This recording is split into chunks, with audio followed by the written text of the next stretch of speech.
Bəli, xəbər axşamı davam edir. Günorta saatlarında Azərbaycan Xarici İşlər Nazirliyi və Rusiya Xarici İşlər Nazirliyi birgə məlumat yayaraq qeyd etdi ki, Azala məxsus 2024-cü il dekabrın 25-də qeyri-ixtiyari vurulan təyyarə məsələsində Rusiyanın artıq kompensasiya ödəməsi məsələsi razılaşdırılıb. Təbii ki, biz çox uzun bir yol aldıq bu günə qədər və təbii ki, Azərbaycanın rəsmi Bakıda bir prinsipial mövqeyi var idi bu məsələdə və xatırlatmaq da yerinə düşər, məhz ötən ilin oktyabr ayında düşənbədə keçirilən görüşü Azərbaycan Respublikasının Prezidenti İlham Əliyevlə Rusiya Federasiyasının Prezidenti Vladimir Putin arasında və bütün təfərrüatları bölüşəcəyik. Təbii ki, studiyamızın qonaqları ilə birlikdə millət vəkilləri Azay Quliyev və Azər Badamov bugün xəbər axşamının qonaqlarıdır. Axşamınız xeyir olsun, xoş gördük hər ikiniz. Axşamınız. Sizin hər ikinizlə də müxtəlif vaxtlarda bu məsələni müzakirə eləmişik. Azərbaycan və Rusiya arasında məhz təyyarə məsələsində kompensasiya məsələsi və həmçinin bu məsələdə rəsmi Bakının prinsipial mövqeyi ilə bağlı müxtəlif vaxtlarda müxtəlif müzakirələrimiz olub. Azər müəllim, sizlə başlayaq. Və bugün Xarici İşlər Nazirliyinin bəyanatında belə bir məlumat da qeyd olundu ki, artıq Rusiya tərəfi kompensasiya ödəməyə razılığa gəlib. İstərdim onu şərh eləyək elə birinci növbədə. Bu həm də nə deməkdir? Təşəkkür edirəm Əcəm müəllim. Bu birinci ilk növbədə o deməkdir ki, Azərbaycanın bu məsələ ilə bağlı prinsipal mövqeyi və sərgilədiyi siyasət öz istəyinə nail oldu. Həm də bu deməkdir ki, Azərbaycanla Rusiya arasında bu kimi həssas məsələlər diplomatik yolla çözülə bilər. Diplomatik kanal hər zaman işləyir. Baxmayaraq ki, müəyyən dövrlərdə münasibətlərdə kifayət qədər gərginləşmə oldu amma nəticədə Rusiya tərəfi anladı ki, Azərbaycanla münasibətlərin normallaşması məhz Azərbaycanın mövqeyinin və irəli sürü tərəflərin həyata keçirməsindən keçir. Niyə mən belə düşünürəm? Çünki birinci ilk növbədə ona görə ki, Azərbaycan mövqeyi ədalətli idi, haqlı idi, beynəlxalq hüquqa söykənlidir.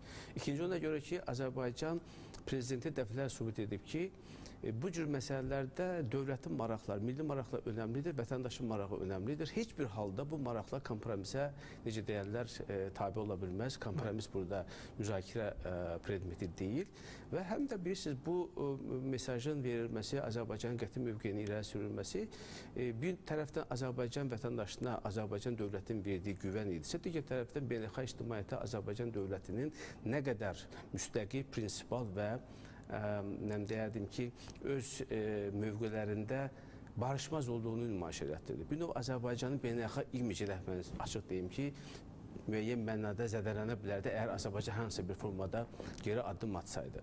Burada biz nəyi görürük? Biz burada onu görürük ki, artıq Rusiya tərəfi, mən yeri gəlmiş onu deyim ki, bu yəni ilk dəfədir ki, Rusiya məhz bu cür qəzalara görə kompensasiya ödəyir. Belə bir hal olmamışdır. Siz xatırlayırsınız 2001-ci ildə deməli, Qaradan üzərində vurulmuş təyyarə, sonra 2014-cü ildə Malayziya təyyarəsinin vurulması ilə bağlı və həmin dövrdə Rusiya bir məna şəkildə məsuliyyəti üzərinə atdı, inkarçılıq siyasətinə önəm verdi, hər hansı bir kompensasiya ödəmədi. Amma biz hadisələrin lap başlanğıcına baxsaq görərək ki, həmin dövrdə Cənab Prezident açıq şəkildə qeyd etdi ki, bu hadisə, yəni Qrozn üzərində baş verən hadisə Rusiyanın deməli, havadan müdafiə qüvvələri tərəfindən həyata keçirilibdir. Bu artıq hər hansı bir şübhə doğurmur ki, bu hər hansı bir texniki xəta deyil, yaxud da quşların buna toxunması ilə baş vermiş hadisə deyil. Bu birbaşa Rusiyanın hərbi sisteminin müdaxiləsi nəticəsində baş vermiş bir qəzadır. Ona görə açıq şəkildə, şəffaf şəkildə məsələnin araşdırılmasını tələb etdi və 4 əsas şərt irəli sürdü. Birinci, Rusiya üzr istəməlidir baş verən hadisəyə görə. İkinci, deməli, günahını etiraf etməlidir, boyun almalıdır. Üçüncü, dəymiş ziyana görə həm Azərbaycan dövlətinə, həm də vətəndaşlara, yəni orada həyatını itirmiş yaxud da yaralanmış şəxslərə kompensasiya ödənməlidir ədalətli şəkildə. Həm də dördüncü, bu hadisənin törədəndə cəzalandırılmalıdır. Və siz burada xatırlatdınız, bəli, doğrudan da oktyabr ayında düşənbədə keçirilən görüşdə Rusiya Prezidenti Vladimir Putin bir daha açıq şəkildə üzrxahlıq ifadə elədi və buna görə Azərbaycan xalqının dövlətinə üzr istədiyini bildirdi. Biz bu məsələnin prinsip etibarilə həll olmuş hesab etdik. Sonradan orada bəyanat belə oldu ki, dəymiş ziyan ödənməlidir, kompensasiya verilməlidir. Ancaq son 4-5 ay nə qədər keçdi, təxminən 6 ay yaxın bir müddət keçdi. Biz bu istiqamətdə hər hansı bir fəaliyyəti biz görmədik. Amma bugün birgə verilən bəyanatda bu məsələnin həllinə razılıq əldə olunduğunu və bu məsələ həll olduğunu biz gördük. Və burada xüsusilə vurulmaq lazımdır ki, Əcəm müəllim, burada birgə bəyanatla bu ictimaiyyətə çatdırılır. Yəni nə Azərbaycan Xarici İşlər Naziri ayrı bəyanat versin, Rusiya Xarici İşlər Naziri ayrı bəyanat versin. Birgə bəyanat da o deməkdir ki, bu barədə artıq konkret prinsipal mövqe var və razılıq var. Bu kompensasiya sadəcə olaraq bizim vətəndaşlara, dövlətə pul ödənilməsi məsələsi deyildir. Bu həm də Azərbaycanın mövqeyinin, Azərbaycanın irəli sürdüyü məsələlərin digərində hətta mən deyərdim ki, həlli baxımından yeni bir perspektiv açdı. Nümunə özündə həm də perspektiv açdı. Bu biz nə deməkdir? Əgər kompensasiya ödəyirsənsə, həm də bunu etiraf edirsən ki, bu qəzaya sən bais olmuşsan, ona görə də sən dövlət olaraq, Rusiya olaraq bunu ödəməlisən. Növbəti bir məsələ odur ki, Azərbaycan bu kompensasiyanı alınmasına nail olmaqla göstərdi ki, burada məsələ sadəcə ora bəyanatlarla kifayətlənmədi. Azərbaycan həm də öz istəyinə nail olmağı bacardı. Və burada söhbət həm də ondan gelirdi ki, Azərbaycan dövləti bu kompensasiya almaqla öz vətəndaşlarının həyatı onun üçün nə qədər qiymətli olduğunu bir daha nümayiş etdirir. Söhbət indi yenə deyirəm, hər hansı bir formada vəsaitin ödənilməsindən getmir. Ondan gedir ki, Azərbaycan vətəndaşının təhlükəsizliyi, Azərbaycan vətəndaşının belə bir faciəyə məruz qalması göz ardı edilə bilməz. Dövlətimizin prinsipal mövqeyi bundan ibarətdir. Bu baxımdan bu çox önəmlidir. Və Azərbaycan vətəndaşı da əminliklə bundan sonra da indiyə qədər olduğu kimi düşünür ki, bəli, doğrudan da Azərbaycan dövləti ən çətin vaxtlarda məhz vətəndaşın yanındadır. Bu da çox, hesab edirəm ki, çox ciddi bir mesajdır. Nəhayət, burada bizim diqqəti cəlb edən məsələlərdən biri ondan ibarətdir ki, bu kompensasiya ödənilməsindən razılıq əldə edilməsi iki tərəfli münasibətlərdə olan gərginliyi aradan qaldıracaq.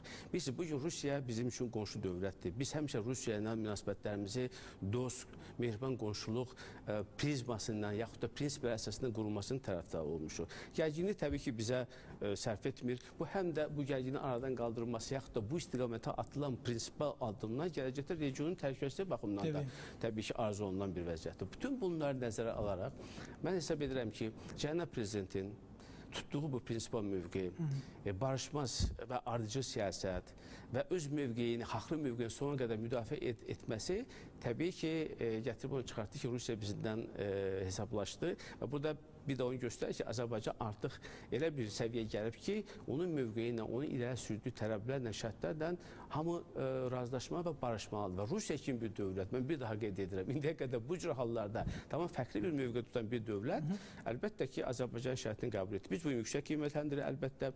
Eyni zamanda burada mən hesab edirəm ki, Azərbaycanın sərgilədiyi bu mövqe və əldə etdiyi nəticə həm də böhranlı vəziyyətlərin idarə olunmasının yeni bir modelini ortaya qoydu. Yəni bu model nədir? Diplomatik əlaqələr daimi deməli gündəmdə saxlanıldı, prinsipallıq daimi gündəmdə qaldı.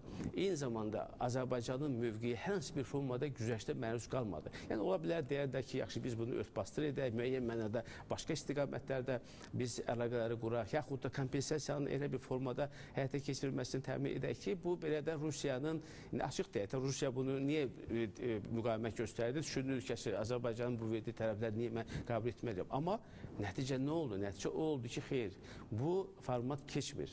Amma böhranı da biz yüksək səviyyədə hesab edirəm, həll etdik. Bilirsiniz ki, belə bir vəziyyət yaranmışdı ki, əgər Rusiya bu istiqamətdə bizim istədiyimizi yaxud da şərtlərimizi qəbul etməsə, biz bunu beynəlxalq hüquq müstəvisinə götürə bilərdik və biz bunu beynəlxalq məhkəmələrdə mübahisələndirib çox asanlıqla məhkəməni necə deyək də qazana bilərdi.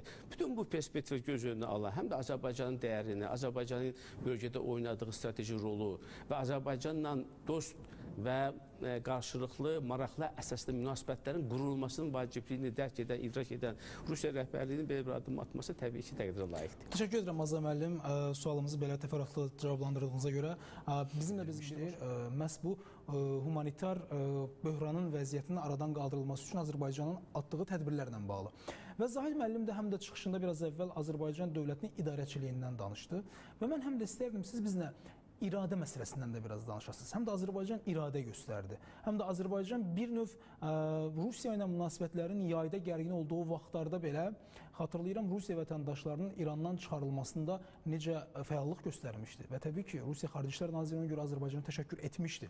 Yəni həm də Azərbaycanın yəni istənilən situasiyada belə öz dostluq və müttəfiqlik münasibətlərinə başqa məsələlərə bəhanə gətirməyərək sadiq qalmaq prosesi var. Bununla bağlı istərdim siz danışasınız.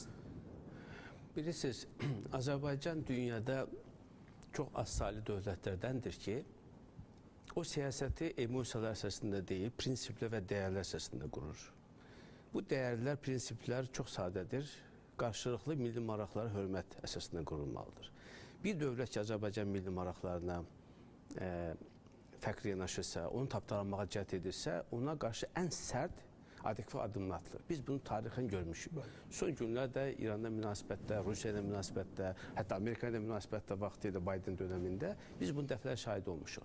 Bununla xəbər verir ki, Azərbaycan dövləti, cənab prezidentin siyasəti birinci kifayət qədər proqnozlaşdırılan şəffaf, aydın siyasətdir. İkinci, bu siyasət elə bir formada qurulur ki, həmin siyasət nəticəsində həm Azərbaycan özü milli maraqlarını təmin edir, həm də Azərbaycanla dost olan ölkələr bundan faydalanır. Və bunun hər hansı bir formada bu balansın pozulması Azərbaycan tərəfindən qəti şəkildə qəbul edilmir və rədd edilir. Bu birinci məsələ bu. İkinci məsələ, bilirsiniz, burada həmkarlarım qeyd elədi və bu da həqiqətdir. Son dövrdən hadisələri, Rusiyanın bugün düşdüyü belə deyək, çətin vəziyyət və s. ola bilsin ki, bu rol oynasın. Bu da həqiqətdir. Amma bir həqiqət də var. Əsas həqiqət ondan ibarətdir ki, bugünkü kompensasiya ödənilməsi məhz Azərbaycan siyasətinin nəticəsində mümkün oldu. Onun iradəsinin nəticəsində mümkün oldu. Azərbaycan prezidentin prinsipallığı nəticəsində mümkün oldu. Yoxsa elə dərhal olardı da. Üstündən 1-4 ay keçdi. Niyə olmadı? Yaxşı, oktyabrda, düşənbədə biz bunun şahidi olduq. Rusiyanın prezidenti cənab Putin qeyd etdi ki, kompensasiya ödənilməlidir. Hətta qeyd etdi ki, hansı şəraitdə vurulub və s. Ondan sonra nə oldu? Rusiyanın rəsmən verdiyi açıqlamalar və s. Bu onu göstərirdi ki, Rusiya hətta birinci şəxs səviyyəsində verdiyi bəyanata rəğmən Azərbaycanın bu tələblərini qəbul etmək istəyində deyil. Və üstündən 6 ay keçəndən sonra Azərbaycan prinsipal mövqeyinin bir daha dəyişməz olduğunu biləndən sonra belə bir qənaətə gəldi. Bir də bilirsiniz, hörmətli tamaşaçılarımıza yaxşı xatırlayır ki, Azərbaycan öz qonşuları ilə yaxın və uzaq qonşular münasibətini quranda yəni hər hansı bir episodik hallara yaxud da beynəlxalq konjunktura əsasən qurmur. Məsələn, siz xatırlayırsa 2012-ci ildə Azərbaycan prinsipal mövqe sərgilədi və Rusiyanın Azərbaycanda olan o Qəbələ relsinin Azərbaycanın çıxarılmasına təmin etdi. O dövrdə çoxları düşünürdü ki, Rusiya ən güclü bir vaxtı idi. Rusiya təzə, necə deyərlər, Gürcüstanı işğal eləmişdi. Artıq Krımı hazırlaşırdı. Belə bir müddətdə Azərbaycan necə bu Rusiyanın burada olan yeganə hərbi varlığına son qoydu? Yaxud da Amerika Birləşmiş Ştatlarına olan münasibətləri, siz xatırlayırsınız, təhlükəsizliklə bağlı iki tərəfli komissiyanın iclasının ləğv olunması Azərbaycan prezidentin siyasi iradəsi nəticəsində mümkün olur. Çünki Azərbaycana qarşı Amerika tərəfindən çox böyük hazırlıq baş vermişdi. Və digər qonşular, digər ölkələr, yəni bu nəyi göstərir? Azərbaycan sadəcə olaraq dost münasibətlər qurmaq lazımdır. Azərbaycandan sən faydalanmaq istəyirsənsə, onunla əməkdaşlıq etmək istəyirsənsə, Azərbaycan milli maraqlarını nəzərə almalısan. Bu bizim üçün əsas vacib şərtdir. İndi gərək zamanlamaya. Siz zamanlama ilə bağlı sual verirsiniz. Doğrudan çox maraqlı zamanlamadır. Bugün dünyanın başı qarışıb, deməli, Amerika-İsrail-İran müharibəsində, Hörmüzdə baş verən hadisələr, bugün hər an danışıqlarla bağlı müxtəlif, deməli, versiyalar ortalığa çıxır, müxtəlif bir-birini ziddiyyətdə olan məlumatlar verilir. Və açıq indi etiraf edək ki, bu dövrdə son 1-2 ayda ABŞ-ın prezidentinin, Trump'ın da mən deyərdim ki, xaricmasında və onun həyatdakı siyasətdə çox ciddi zədələnmələr baş verdi. Bütün bu zədələnmələrə baxma ki, Azərbaycanın son dövrdə Amerika Birləşmiş Ştatları arasında münasibətlər kifayət qədər yüksək səviyyədə idi. Biz xatırlayırıq, avqust ayında Vaşinqton sammitində Azərbaycan əldə etdiyi tarixi nailiyyətlər və ondan sonra Zəngəzur dəhlizi ilə bağlı qəbul olunan qərarlar və s. Bütün bunlara baxmayaraq, baxın görün, bugün ayın neçəsidir? Aprelin 15-də. Aprelin 15-də bu deməli danışıqlar ən qızğın vaxtında buna baxmayaraq Azərbaycan Rusiya ilə dil tapa bilir. Daha doğrusu Rusiya Azərbaycanı itirməmək, Azərbaycanın mövqeyini nəzərə almaq şərti ilə Azərbaycan haqlı tərəfini qəbul edir və həm də etiraf edir ki, bəli bunu mən vurmuşam. Buna görə mən həm dövlətə dəymiş ziyanı, həm də vətəndaşlara dəymiş ziyanı ödəyəcəm. Bu Azərbaycan dövlətinin müstəqil siyasətindən mən yenə deyirəm, qətiyyətli siyasətinə, Azərbaycan prezidentinin milli maraqları söykənən və bütün hallarda bu maraqlar nəyin vasitə olsun, siyasi konjunkturadan, beynəlxalq konjunkturadan asılı olmayaraq müdafiə etmək iqtidarında və qüdrətində olduğunu göstərir. Ona görə də mən düşünürəm ki, bunu çox səmimi deyirəm, Azərbaycan vətəndaşı doğrudan da bu dövlətlə, bu prezidentlə fəxr etməlidir və fəxr edir də. Bəli. Çünki belə bir gərgin bir dövrdə, baxın görün, Avropada nələrə baş verir. Bugün bayaq siz NATO'nu qeyd etdiniz. NATO'da olan parçalanmalar, bugün ABŞ-ın faktiki olaraq Hörmüz məsələsində təklənməsi, NATO tərəfdaşlarının ona dəstək verməməsi. Siz bayaq Macaristanda seçkiləri qeyd etdiniz. Seçkilərlə bağlı Peter Macarın qələbəsinin səbəblərindən həm də biri buydu ki, bugün bayaq dedim, xarizması zədələnmiş ABŞ-nin prezidenti, yaxud vitse-prezidenti 2 gün seçkidən öncə gəlir Macaristana və Orbana dəstək ifadə edir. Baxma ki, Orban bizim üçün çox dəyərli bir siyasətçi idi. Çox doğrudan da Azərbaycan dostu olan bir baş nazir idi.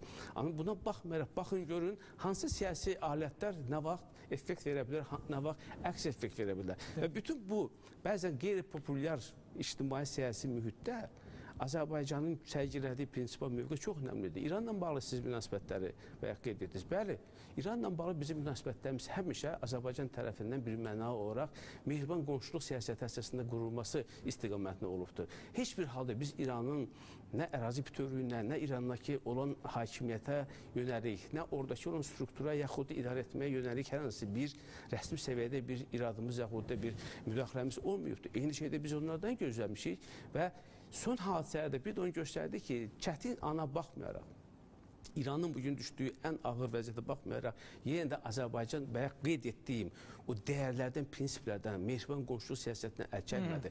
Yenə də İrana əl tutdu, köməkli elədi və bu da onu göstərir ki, Azərbaycan regionda sözün əsl mənasında müstəqil, suveren, öz iradəsində söykənən, milli iradəyə söykənən siyasət həyata keçirdi və biz də bunun nəticəsini görürük və bugünkü hadisə bir də onun təsdiqi idi. Çox sağ olun və həm də Azərbaycanın Cənubi Qafqazda yaratdığı yeni tarixi reallıqlar da bunun bariz nümunəsidir. Bir mənada. Təşəkkür edirəm hər ikinizə, minnətdarıq. Azər müəllim, sizə, Azər müəllim həm də sizə və həm də yayımımıza qatılan millət vəkili, digər millət vəkili Zahid Oruca. Bəli, biz qonaqlarımızla birlikdə bugün xəbər axşamında məhz 2024-cü il dekabr ayında Azala məxsus təyyarənin vurulmasından sonra Rusiyanın, Azərbaycanın, rəsmi Bakının qəti prinsipial mövqeyindən sonra bugün kompensasiyanın ödəməsi ilə bağlı razılığa gəlməsi məsələsi ətrafında da regional məsələləri də müzakirə etdik. Sabah 20:00-da yenidən qarşınızda olacağıq. Sağ olun, salamat qalın.